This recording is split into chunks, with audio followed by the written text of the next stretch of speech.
The Travelling Musicians. From Grimm's Fairy Tales.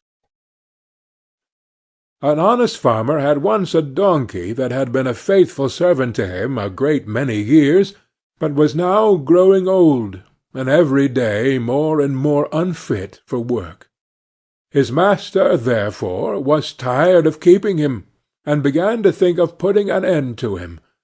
But the donkey, who saw that some mischief was in the wind, took himself slyly off, and began his journey towards the great city.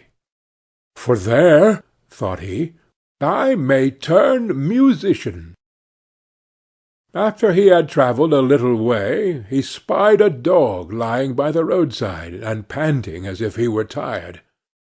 "What makes you pant so, my friend?" said the donkey. "Alas," said the dog, "my master was going to knock me on the head, because I am old and weak, and can no longer make myself useful to him in hunting. So I ran away. But what can I do to earn my livelihood?" "Hark ye," said the donkey, "I am going to the great city to turn musician.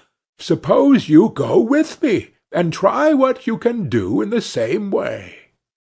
The dog said he was willing, and they jogged on together. They had not gone far before they saw a cat sitting in the middle of the road and making a most rueful face. "Pray, my good lady," said the donkey, "what's the matter with you? You look quite out of spirits." "Ah me," said the cat, "how can one be in good spirits when one's life is in danger? Because I am beginning to grow old, and had rather lie at my ease by the fire than run about the house after the mice, my mistress laid hold of me, and was going to drown me. And though I have been lucky enough to get away from her, I do not know what I am to live upon." "Oh," said the donkey, "by all means go with us to the great city. You are a great night singer, and may make your fortune as a musician." The cat was pleased with the thought, and joined the party. Soon afterwards, as they were passing by a farmyard, they saw a rooster perched upon a gate, and screaming out with all his might and main. "Bravo!" said the donkey. "Upon my word, you make a famous noise. Pray, what is all this about?"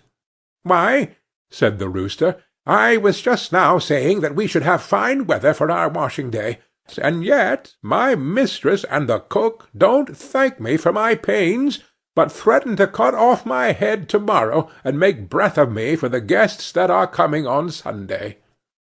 "Heaven forbid!" said the donkey. "Come with us, Master Chanticleer.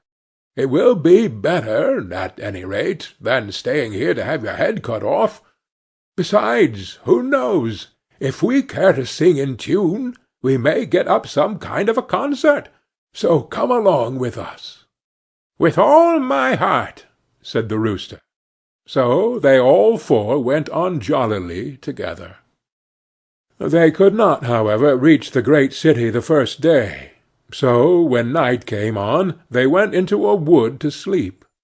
The donkey and the dog laid themselves down under a great tree, and the cat climbed up into the branches, while the rooster, thinking that the higher he sat the safer he should be, flew up to the very top of the trees, and then, according to his custom, before he went to sleep, looked out on all sides of him to see that everything was well. In doing this, he saw afar off something bright and shining, and calling to his companions, said, "There must be a house no great way off, for I see a light." "If that be the case," said the donkey, "we had better change our quarters, for our lodging is not the best in the world." "Besides," added the dog, "I should not be the worse for a bone or two, or a bit of meat." So they walked off together towards the spot where Chanticleer had seen the light, and as they drew near it became larger and brighter, till they at last came close to a house in which a gang of robbers lived. The donkey, being the tallest of the company, perched up to the window and peeped in. "Well, Donkey," said Chanticleer, "what do you see?" "What do I see?"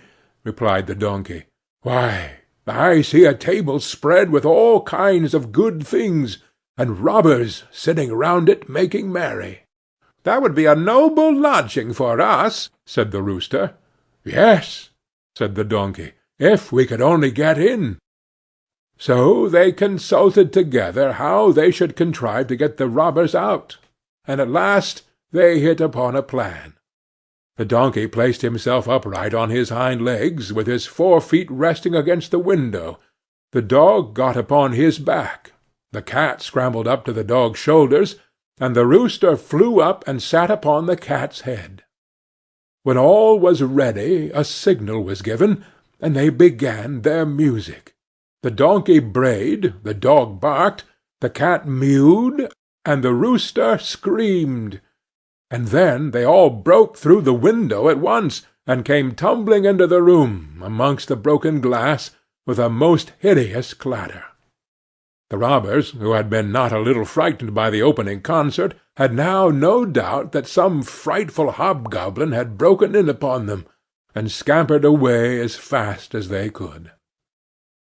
The coast once clear, our travellers soon sat down, and dispatched what the robbers had left, with as much eagerness as if they had not expected to eat again for a month. As soon as they had satisfied themselves, they put out the lights, and each once more sought out a resting-place to his own liking. The Donkey laid himself down upon a heap of straw in the yard, the dog stretched himself upon a mat behind the door, the cat rolled herself up on the hearth before the warm ashes, and the Rooster perched upon a beam on the top of the house, and as they were all rather tired with their journey, they soon fell asleep. But about midnight, when the robbers saw from afar that the lights were out, and that all seemed quiet, they began to think that they had been in too great a hurry to run away, and one of them, who was bolder than the rest, went to see what was going on. Finding everything still, he marched into the kitchen, and groped about till he found a match in order to light a candle, and then, espying the glittering fiery eyes of the cat, he mistook them for live coals, and held the match to them to light it. But the cat, not understanding his joke, sprang at his face, and spat and scratched at him. This frightened him dreadfully, and away he ran to the back door. But there the dog jumped up, and bit him in the leg, and as he was crossing over the yard, the Donkey kicked him, and the Rooster, who had been awakened by the noise, crowed with all his might. At this the robber ran back as fast as he could to his comrades, and told the captain how a horrid witch had got him into the house, and had spat at him, and scratched his face with her long bony fingers, how a man with a knife in his hand had hidden himself behind the door, and stabbed him in the leg, how a black monster stood in the yard, and struck him with a club, and how the devil had sat upon the top of the house, and cried out, "Throw the rascal up here!" After this the robbers never dared to go back to the house, but the musicians were so pleased with their quarters that they took up their abode there, and there they are, I dare say, at this very day. End of the Travelling Musicians.